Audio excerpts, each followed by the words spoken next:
Welcome to the CHRILLCAST.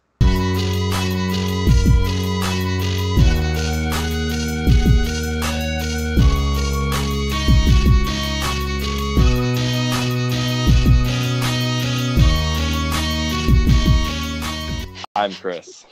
And I'm Will. And that's Billy. I'm just kidding. Introduce yourself. I'm Billy from my channel VISNAWesome on YouTube, or the local Woodhaven GameStop in Michigan. One of those two. And what's your position at GameStop? I'm a store leader, mentor and training, I guess, is the new term. But technically a store leader, but I'm learning to mentor people too. Kind of weird. Yeah. So speaking of board games earlier, the next topic, did you guys know that Shovel Knight, the board game, is a thing? I saw this, yeah. I did not, actually. So I'll pull it up on Kickstarter if you guys can see the screen. Mm-hmm. It's called Dungeon Duels.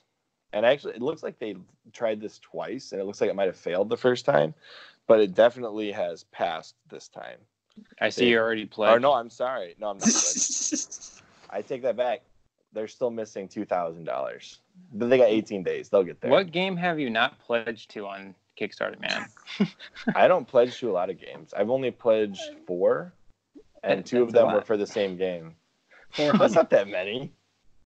That's 4 more than I've pledged to. I pledged to Trogdor, the board game. Mm-hmm. Billy, do you know what Trogdor is? I've heard of it, but I don't. I've never messed with it. So, for reference, did you ever watch HomestarRunner.com back in the day? I know what you're talking about, but I haven't. Okay. I wasn't sure if that was just slightly outside of your age range or not. I feel so young. No, because it was only popular for like a 3-year gap. If you were not at the right age during those 3 years, you just would miss it entirely. Like, I know a lot of people that were the same age as me that missed it, but the people that did see it, right, it was only like a 3-year window because they went on hiatus for like a year right after that. Like, and then Will missed Trogdor. How the heck do you miss Trogdor? I watched it for 1 year, man. I watched it in 6th grade. That's what I'm saying. You had to be like the right age at the right time to even see this. It was like such a brief window of the internet. Before YouTube. Yeah. Great. So anyways, but I backed that one. I backed the Island of El Dorado, the expansion, and now the final expansion. So that's 2 of them because I bought the expansion and the base game at the same time. Mm-hmm. And now I've pledged to the legendary edition with the final expansion. Just comes with a bigger box in the final expansion. It was like $50. It wasn't worth it, but I need to have the complete set now. So I was a sucker and I paid for it. And then a game called Drunk Gin. It's literally so the game is coasters, like this big of coasters, and then your health bar going through this dungeon is your glass of alcohol. Oh man, that's awesome. Yeah, I like that. So you drink it down as you lose HP, and like your health is based on fingers. So if you have big fingers, you lose more health than people with small fingers. Okay. So it's kind of, you get an unfair advantage when you're playing against the female types. Or they get the unfair advantage, right? Not us. Man, if everybody comes to town, we all need to play this game. This sounds amazing. Yeah, this sounds awesome. I played it once, and actually it was with one of my friends that grew up in Woodhaven area, and he beat me. He has smaller fingers, but calling you out, Carl. Calling you out, Carl. No, he actually beat me, and then he beat the dragon too, so kudos, Carl. You win. I feel like Carl's at home just angry. Like, yeah. What's he talking about me, man? Yeah, making fun of my little dainty lady fingers. As he's holding a big Mac. Yeah. Like, it's like that Trump quote. Like, they're definitely big enough. Oh my gosh.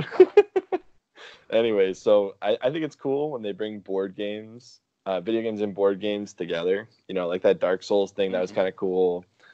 Or like when you pair the right kind of themes. Like I think Battlestar Galactica would make for a great board game. Or like Game of Thrones with Catan, that was a pretty sweet combo. I don't know if you ever played that. That's pretty cool. It's got with the wall the wall mechanic. I thought that was neat. Mm. And then just so you know, the expansion 5 to 6 players is down to like $35 on Amazon right now. So if anybody owns the base game and wants the expansion, it's really cheap right now. I gotta get the base game. It's funny you talk about that. I just took a picture. I was in the store Pandemonium, which is not too far from me, and Yeah, I literally saw that place. Yeah, it's really cool. They have a lot of really cool board games there, and they do a lot of stuff. But I seen that board game, and I took a picture of it to send it to another guy that watches Game of Thrones with me, and I was like, oh my god, I was like, I need to get this like immediately. It's like it's really fun. Just the added mechanic of the wall makes the game very different. Like if you've played Standard Catan, it's a lot like it, but there's a couple of mechanics that are completely Game of Thrones related that just work so well. It works really well. Yeah. So the actual Game of Thrones game, though, the board game, is not that fun. No, you tried it? Yeah, it's kind of boring. Is that the card game or the board game? No, the board game. Because there's a card game and it says "lose your friends if you play this" or something like that. That's like the slogan. I haven't done the card game, no. What's the board game similar to? Like, is it like I don't know. That's weird. Is it like Battlestar Galactica? The board Look game? it up. Battlestar Galactica. I've heard that game is like literally forever.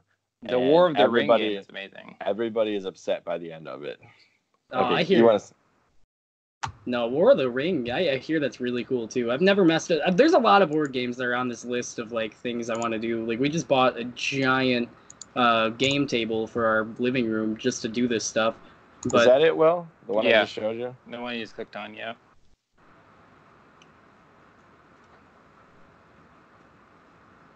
That one? Mm-hmm.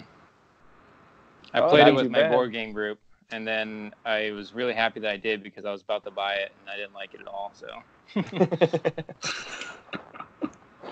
What is it like that when Craig said the Game of Thrones, the disappointing show that never ends or something like that? And I was like, oh, but it did. It ended. And you were like, that's like meta for the... What did you say about it being meta there, Will? I don't remember what you said. I'm trying to remember. I don't remember. You said something like... so long ago. I know. It was... Yeah, Craig was the first guest we had on the podcast. Did you watch all of them, Billy? I watched, probably 10 of them. Oh, wow, you watched a lot. I was trying to do my research when I got invited. I was like, I'm excited. I've never done a podcast. And then you're like, oh, crap, why did I do this? Yeah, after everything was so chill you guys were so cool about everything. I was like I had notes. I legitimately was writing stuff down because I was like, oh my God, I'm going to forget everything. Yeah, we just try to keep it light, and then if we do anything stupid during the podcast, I just cut it out, and then, as in nobody Will knows does we did stupid. anything stupid. Yeah. Or like if I dominate the conversation and Will speaks for 5 minutes, I just make sure that Will has enough bits in between my talking points that it looks like we had a conversation. Well, you cut out everything I say.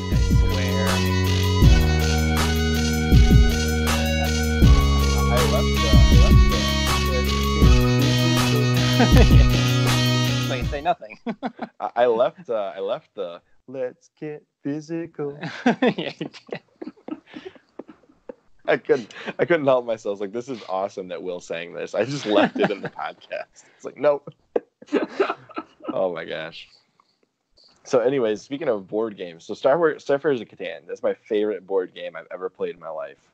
And I'm a little annoyed because they're giving the exact same game that I already own, essentially, with slightly modified pieces, but they're selling it like at a price, in my opinion, that's kind of high, $100. Ooh. Yeah, and I was like, because the original game, like, I get it, inflation and all that good stuff, right? All that good stuff, no. But the original game was only $60 back in the 90s, or early 2000s, 90s, right? And pricing for those types of things hasn't gone that far up. Mm-hmm. So I think this has to do with Asmodee purchasing the Catan rights from Mayfair Games and what is the other one? Cosmos. And they kind of upcharge everything, it seems like, because when they launched Game of Thrones Catan, it was like $80 bucks or something like that, and I would have thought that would have launched at like 60. And then they launched the expansion at like 50. I was like, there's not enough components to justify a $50 selling price. So I was looking at it and I was like, $100. What am I getting for $100? I was curious. And they're not doing anything special. It's just the base game. Let's see, Catan Starfarers, because they even changed the name from Starfarers of Catan to Catan Starfarers. I'm like, really? Come on. Saving money on that ink. So they changed it, right? So they're giving you, see, I thought there was a picture of the actual game board. I swear I saw one. Let's see. So this is like, the pieces are almost identical to the pieces from 2000 when this was released in the US. These are identical, basically. And then they've got some updated graphics, and the board looks like it's got slightly more expand. But I swear to God, when they release the 5 to 6 player expansion, if it is the same stickers that they gave for the 5 to 6 player expansion for the original game, I'm gonna lose my mind. Because, oh, excuse me, that I was so mad when I found that. Okay, I'm gonna slow down. Back to reality. He's so angry now. It has like smoke coming out of his ears. When I get angry, I just start smiling and ranting. I'm like the evil laugh. So if you wanted to buy Starfarers of Catan prior to the reprint, right, you would go to eBay, you type in Starfarers of Catan, and you'd find out, oh my God, the base game's like $150. The expansion's like $250. God. The figurines are like $70. Mm-hmm. I hunted forever to get these at the price I got them. I got the base game for like, I think it was like 80. I got the expansion for like 50. And then I got the figurines for 60. So I think I spent like a total of $200 on the whole thing. Jesus. Chris, I want to have you buy my stuff for me, man. Because, like, I always am like, man, I'm broke after this one purchase. Like, I don't know how I'm doing this. So anyways, it's just like, so I've got this set. I've posted it on Reddit before. Everybody's like upvote galore, like, this is awesome. You know, like, how much did you pay for it? And I always post it, and they're always like, you suck. But no, I mean, for what you're getting though, I think I'm so having such a hard time justifying spending $100 on this, which is, it's the same thing I already have except updated, and the cards for the resources are like this big, when the original play mats were like big cardboard rectangles like this big with really big written information on them for you to understand what's going on. It just seems like they're going cheap and they're selling high. Mm-hmm. And they're trying to catch that demand. It's the same thing with the Game of Thrones Catan. They probably sold it so high because everyone loves Game of Thrones right now. Well, it's just like you're taking something that I love and you're just slapping a high price tag on it. It's 2019, man. That's how it goes. Is there anything else that either Billy or Willie would like to cover? Go on, Willie. What would you like to cover? I mean, I don't know if I want to shoehorn it at the end. No. You had a good subject. We need to talk about this. Billy was super excited about it, and I forgot about it entirely. I'm going to type this in at the bottom. This is important. We might end up going a little long, and I'll just make 2 podcasts out of this if I have to. We did that before, Billy. I don't know if you noticed with Eric. No, you're fine. That was actually the same recorded video. I just cut it into 2 different videos. They did look okay. Yep. Nope. I thought that's what it was, but at first I was like, I'm not 100%. But no. It's cool that you bring this up, Will, because I was really stoked to talk about this too, and I was talking to people all day about it. But go ahead. Let's let Will bring it up then. Well, they lost the creative director, Tim Longo, and I don't know exactly what that means. They're trying to play it off as it's no big deal. Chris Lee is still the head of 343 Studios. Yeah. So they're saying that basically he's still holding the reins and everything's fine. I don't really know what it means. I mean, he's the one who implemented the squad mechanic in Halo 5, and I hated it. So I cautiously am okay with it. So I have to tell you this, though, all right? I've worked many projects, not video game related, but projects in general. And anytime something goes really south and a project manager leaves, that's a bad sign. That's a very, very bad sign. And it could put delays on the project. It could, and if it's released on time, it'll be a miracle. Let's put it that way. I've been working on it for like 5 years now. And Gotta be released by if the 2020. creative director is leaving 5 years into the project, that's bad. Yeah. I mean, That's bad. apparently they had switched his position like last week though, so he had already lost his creative director position, and they moved him to something else, and then he left. I don't That's know what also that not. means. That's not. That means that he was already going south when they got rid of him. Yeah, he was trying to put squad mechanics back in, and they're like, no. Stop it, Tim. Get out of here. I think he worked for a little bit on Fable Legends too, if I remember correctly. And we all know what happened with that. They're probably like, no, we can't have the squad in Halo Infinite. No, you don't understand. I'm not talking about the political squad. I'm talking about. Do you think they hid that for he hid that really well for 5 years, and then like someone's like, "Aren't you the guy that worked at Fable Legends?" And he's like, "Oh no, damn it, my past." That wasn't me. No. But he also worked on not Rogue Squadron. What was that really good? That would have been a good thing to be a part of. What is the really good Star Wars game with the squad mechanic? I can't think of it. The one Star Wars game that everyone plays that has with the clone troopers. Battlefront? Not Battlefront. It's when you're on a squad and you're going to like a first-person shooter. Oh my gosh, why can't I think of the name of the game? Jedi Outcast? No. It was an Xbox. It was an Xbox exclusive. Hang on, I'm looking it up now because now Republic Commando. I can't believe we didn't think of it. So he worked on Republic Commando. Oh, okay. Yeah, squad mechanics aren't really built for the Master Chief. He's a lone wolf. Exactly.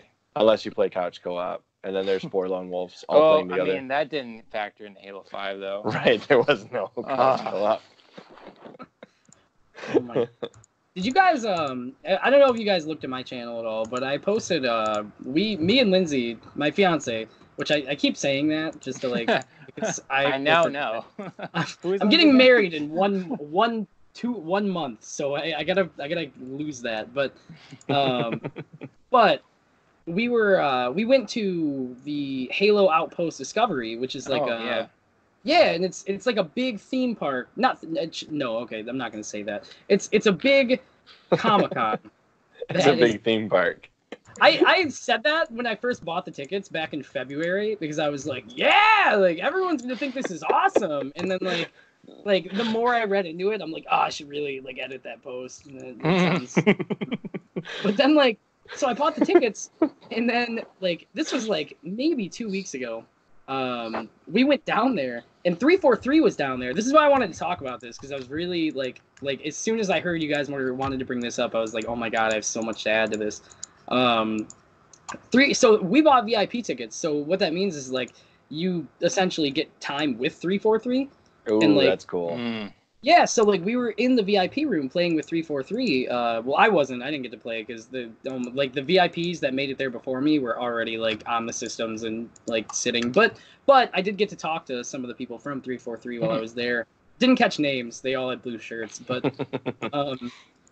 like the more they're just hired actors. None of them actually work on the game. The janitor. That's what I thought. I'm like, man, like your skills at cleaning stuff is like amazing. They should really put this in the game. Take squad out and just put in these cleaning. You're gonna be the guy in the game, Billy, that's cleaning the ship while everybody else is exploring. Just the guy upset the entire time. Like, why is everyone making the ship different? It's ridiculous. But no, man. Like, it got like my take on that event was like it was a disaster. I mean, there was a huge like Reddit controversy about this event, and really. Yeah, like if you guys look into it, like it's crazy. They so what happened is granted I paid like I this is what I keep saying, and I haven't found my receipt because it was from February and I still gotta find it, but I believe I paid $360 for me and Lindsay to get it was $180 a piece for our VIP tickets. Wow. It might have been a little less than that. It might have been like $160, but I know it was pretty up there. I know I at least spent $300 on it. And we got down there. Like, we booked this entire trip for this because it only shows up in 5 cities. But that's the thing, though, is like we went down there, and if Halo Infinite runs anything like their events, it was just they had 5 like really planned out attractions, but they booked the event for like a ton of people, man. Like at least like 500-600 people, just what I could like count like right off the bat. And lines were insane. Like they had like maybe 4 people in on the experience at a time for some events. So like the combat deck laser tag thing they had was like super like they had like I think like 8 or 10 people, but the line was ridiculous. Like it was like 2 hours to meet the voices of Master Chief and Cortana. Was like some people didn't even get into it. If you guys can look this up, I won't go through the whole thing, but it was a disaster. But the thing I'm gonna edit in this Reddit post side by side with us talking about it, so you can talk about it as much as you'd like to, Billy. It's insane. Like a big thing that was down there was like, I guess they had 2 events before that one, and the first 2 because the lines were so long for the signings for Master Chief and Cortana, they started raffling signed autographs of them to the people in line instead of letting everybody go up and do it. So oh my gosh. So like, and that was a promised feature like for getting the ticket, was like having an opportunity to do that. And like I guess wordplay. The voice of Master Chief and Cortana, or oh wow, that would be cool. And they like everybody was waiting in line. Like me and Lindsay walked up to the line, like looked over at it. I stood in line, and then Lindsay walked to the front, and then noticed it wrapped around the corner, and then she walked to that corner, and then it wrapped around the corner again. Oh my gosh. And like by the time like she came back and she's like, "There's no way we're gonna make it." And they ended signings at 3, and it was like 150 by the time we got there, and like there was not a chance. But again, they started raffling signings away, and that was supposed to be like their makeup for it. So like only 60 people got stuff signed. So that was a crazy thing. All I want to do is hear him say finishing this fight. That's all I want to do. Just say it. Come on, man. I just want him to yell it from where we were at. Yeah, there you go. Like, please. But no, it was crazy. Like that was one big thing. They had they advertised a shooting range, which was like, I kid you not, if you watch my video, like I legitimately made a joke in there, and it wasn't even a joke. Like I took an actual picture. They had Nerf guns for the shooting range, and they had cardboard targets of like Covenant, and you legitimately had to cock the Nerf, like it was a dollar store Nerf gun. You had to cock it back and shoot it, and like it was just such a like I could have set that up in my backyard kind of thing. That sucks. But just imagine that for the entire event. Like it was crazy. I will say I think that's a separate team headed up by Kiki. That's true, but Kiki Wolfkill, the person in charge of that. But rolling into that, and I get long-winded sometimes, but the reason that I brought that up was 343 was there, and like I don't know if this is a known thing, and I don't know if like they were, the 2 members I seen were like very anti anything before 343. And it was yeah, like I was okay, granted, I don't know their names. All I know is they were wearing 343 developer t-shirts, and they were talking like people were regarding them as developers, and they were in the VIP room. So again, I don't know their names, but like they were like really, really weird about exact quotes, so it doesn't just sound like I'm making this up. Like one of them, somebody was talking about how much they loved Halo 2, and then the developer like came back with like, well, I didn't really like it until Halo 4. I feel like that's when it started amping up. And I was like, and it wasn't like a joke, like it was like sincerity, and I was like, okay. I would be okay if a developer made that as a joke. You know, well, that's like, it wasn't good until I started, but hey, whatever. That's what joking around, sure, but you can't knock what Bungie did. I mean, there is no Halo with no Bungie. That makes me really worried, because I thought they were finally accepting the legacy that Bungie set up for them. A lot of the interviews I've been seeing and the quotes I've been reading have me pretty pumped for the game. So I hope that's not. Maybe it's just those people. What was the first 343 studios? Was it Halo 4? I thought they did Halo Anniversary. Before that, they did Halo Anniversary. Okay, that's what I thought. So I remember when they were coming out with Halo Anniversary, I saw tons and tons of videos and posts about how they were taking fans of Halo in Microsoft and making 343 Studios out of fans. That's not true. I was amped up because if a fan of something is making it, they will try to hold true to what was there. Yeah. You can if look somebody up quotes brand that new comes in, it's going to change. You can look up quotes saying that they hired people who hated Halo specifically to change it. You can look up. That's a real quote. When did that come out? Because when they were amping Halo Anniversary, well, not Halo Anniversary, but Halo. When 4. they were amping up Halo Anniversary, they said specifically the people that were coming to 343 Studios for the project were people that loved Halo on purpose. See that that's so scary because like if Will's right, then like that I don't know for you guys, but like Reach was like one of the pinnacles too, like 3 and Reach and 2, yeah, the whole series, man. Yeah, like, exactly. like everything up through Reach was like perfect. Yeah. Even Halo Anniversary, I really liked what they did with Anniversary. I thought that was a fantastic update, and I even liked what they did with Halo 2 Anniversary. I thought that looked really good. It looks so good. Oh my gosh. Like, if they could just take Halo 3 and make it 4K. I will say that what they've done with the MCC recently is very hopeful because they really fixed that game and have done a lot of good improvements to it. I just wish they let me actually kill the Didact. Yeah.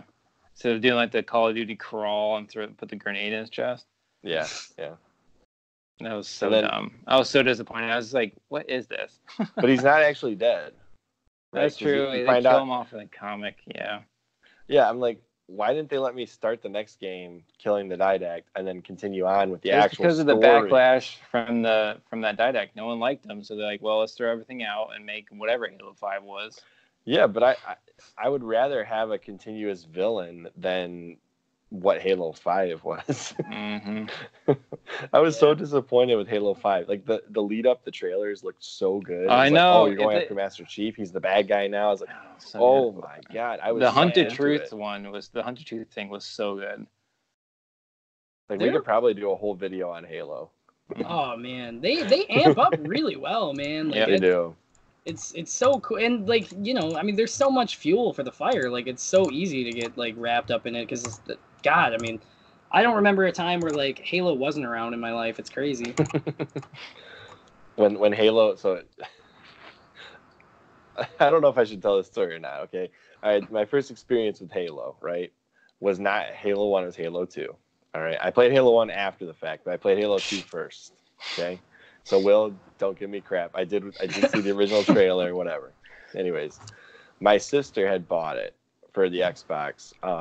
My nephews were playing it, and I hopped on. And I was like, "This is great!" And then my mom's like, "I don't care what your sister says. I don't think you should be playing this game. It's too violent."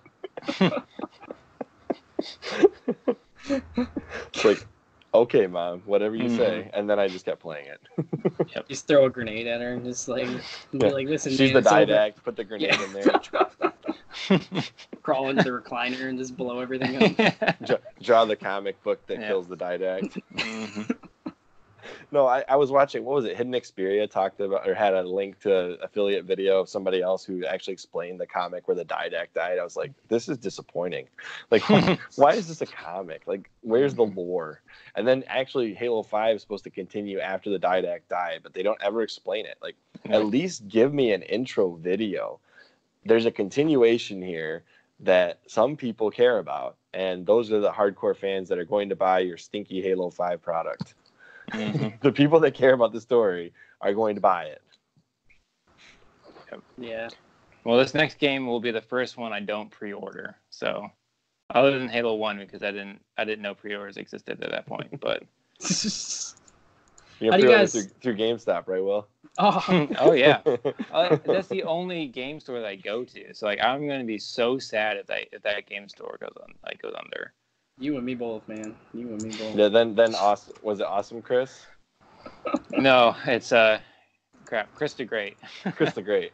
Yeah. Then Chris the Great can't can't keep telling you how great he is. Mhm. I'm gonna start adding like things to my name at GameStop. Like I'm just gonna be like Billy, the guy who is the coolest and better than Chris the Great. And then just call him Your YouTube channel is VISNAWesome.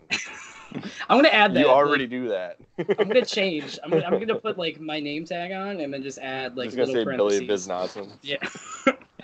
Well, his name tag does say Chris the Great. I don't know how he got it, but Dude, I'm calling his store. I want to be like, hey man, how do you do this? Where do I get this? Cheat codes. exactly. Didn't you know the website for GameStop employment has cheat codes? That'd be sweet, actually. That's how we hired so many of these people. Oh my gosh. So Billy, you got any tips for people applying to GameStop in case they're curious about how to get a job there? I have one tip, and oh my god, I will save everybody that ever wants to work at GameStop. Just don't say I like games. Like, that is the opening to every interview I've ever had. And it just, it's not an automatic turn down. It's just like, I just want to hear something different. But I have a 6 foot statue of Buzz Lightyear. Hired. Everyone's hired. But no, man, I mean, the biggest thing that I always tell everybody, like, it's, and this is, I don't know, a lot of people hire differently, but like, because there's no really like requirement, but at least for my store, like, just maintaining eye contact with somebody is like, like that's the one thing that I'm always like I push so hard on people because like it just doesn't feel personal if you're not talking to somebody directly to their face. And I know like us gamers, like a lot of people struggle with it, you know, like it's not, and I'm not picking on anybody that, you know, happens to not be able to do that, but it's just something that like is really hard to not do if you're trying to recommend something cool to someone. Yep. So that's it. I mean, if you can maintain eye contact with me in an interview, like you are like the primest candidate I've ever met. Like you can have whatever you want. Everybody can be a gamer. Not everybody can be a salesman. Right, and that line is really tough too. Like it's, you know, I mean, not often do we have to like really push for things, but it makes it easier to recommend things to people without sounding like you're trying to jam things down their throat. Yep. I look at GameStop employees in this particular way, right? If somebody loves cars and they're a car salesman, they're going to sell you cars. If somebody loves games and they're selling games, they're going to sell you games. Like, and most likely they're going to sell you what you want because they know what they're talking about, right? If somebody loves, let's just say, 1960s Chevys and all they sell is 1960s Chevys, and that's what you want, that's the perfect person for you to go buy from.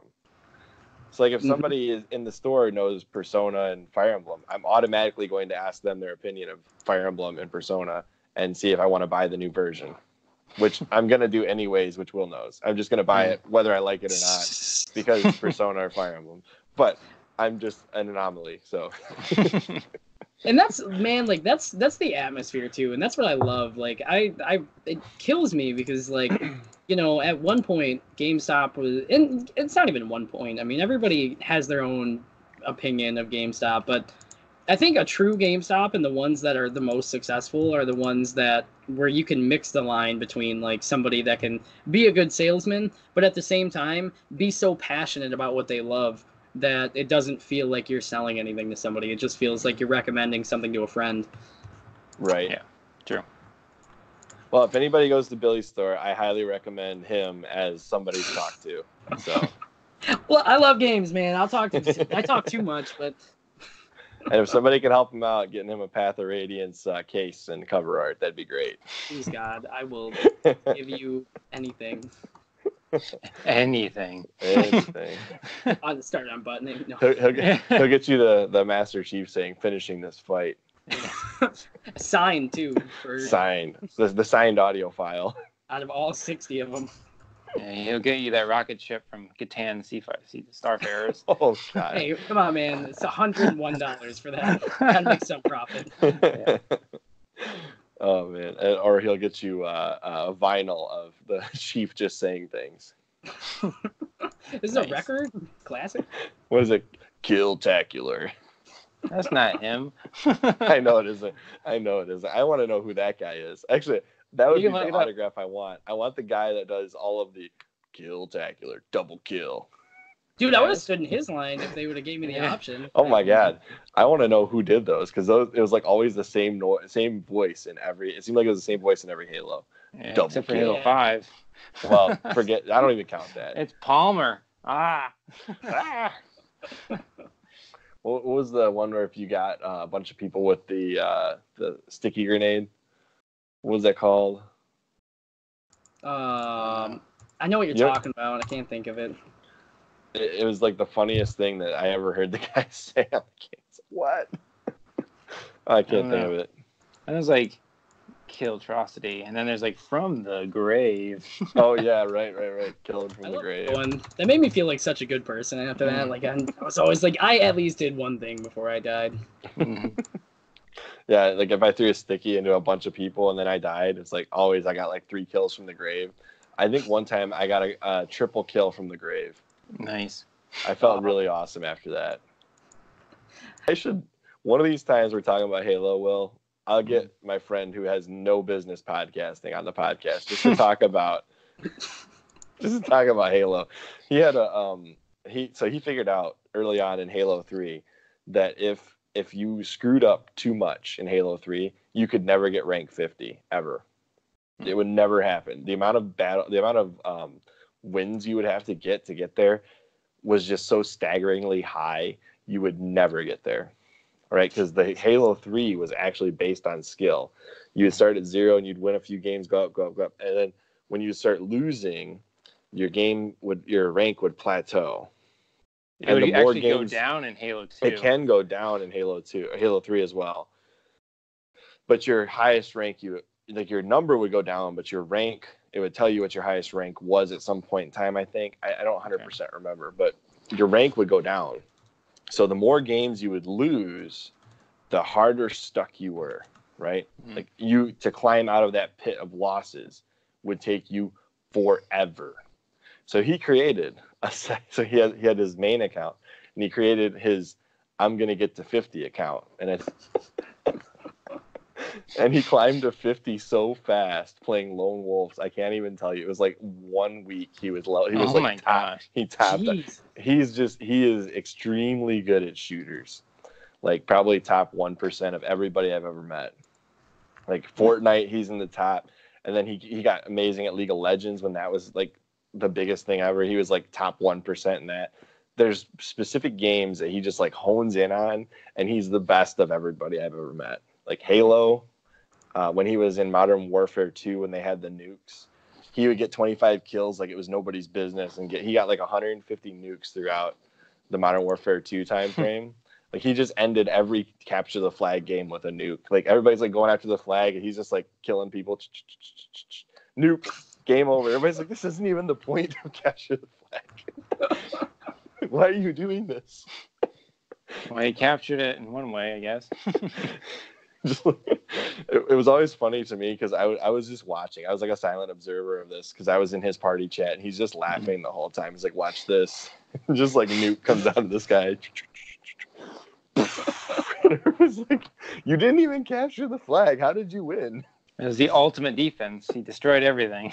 So after that, they got rid of the nukes in Modern Warfare 3, and I think my friend was part of the reason why they did that. Because he won so many games by not playing by the rules. And that's it. That's all. I just Fortnite. I think I guess this is our last topic. Because this just occurred to me. Fortnite, is that bad for GameStop business, or are you guys selling the points cards left and right? Selling the point card. If I could tell you how many kids came into my business every single day, going, hey yo, like throw $25 on this card, man, and I'm like, okay, oh dude. My gosh. Like listen, you know that like half joke I made about eye contact like 2 seconds ago? Let me really break into some eye contact. Like if I tell you how many people have walked in and threw a DLC card at me and then just turned completely around. Like, oh my gosh. And I'm like, yo man, I'm not gonna ring this up till you turn around. But oh my god, I get so many people in daily for Fortnite cards. Truthfully, I mean, like we sell Fortnite merch now, which like not my decision, but we have a lot of people buy Fortnite stuff through us. Like, truthfully, it probably did a good chunk of business for GameStop. Weird, I know, trust me. Didn't expect it either when I first came out. Yeah, and the only reason I would think that'd be good is because all these under 18s that play Fortnite, they don't have credit cards. Yep. They can't go buy Fortnite online unless their parents trust them with a credit card, which some of my coworkers have learned the hard way. You can't trust anybody under 18 with a credit card. They will buy things that they weren't allowed to buy. Oh yeah, man. Like it's funny too. Like it's like that mixed with like parents that are like, well, I just don't trust the internet, and I'm like, what? And they're like, that dirty internet's gonna take everything from my card. And I'm like, that's fair, man. I'm like, that's fair. Like, with all the data breaches, I don't know. I mean, that's a good mindset to keep GameStop in business. It's funny that almost has become like the saying between everyone. Like at least at our store, we joke about it. We're like, yeah, like that dirty internet's gonna get you. Buy a DLC card. But I do hear it a lot.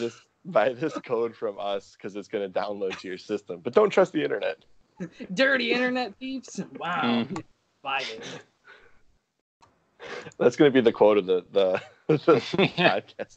Dirty internet thieves. Love it. It's just a hamburger with a computer instead of burgers. I'm Chris. And I'm Will. I'm Billy. And we will see you next CHRILLCAST. CHRILLCAST.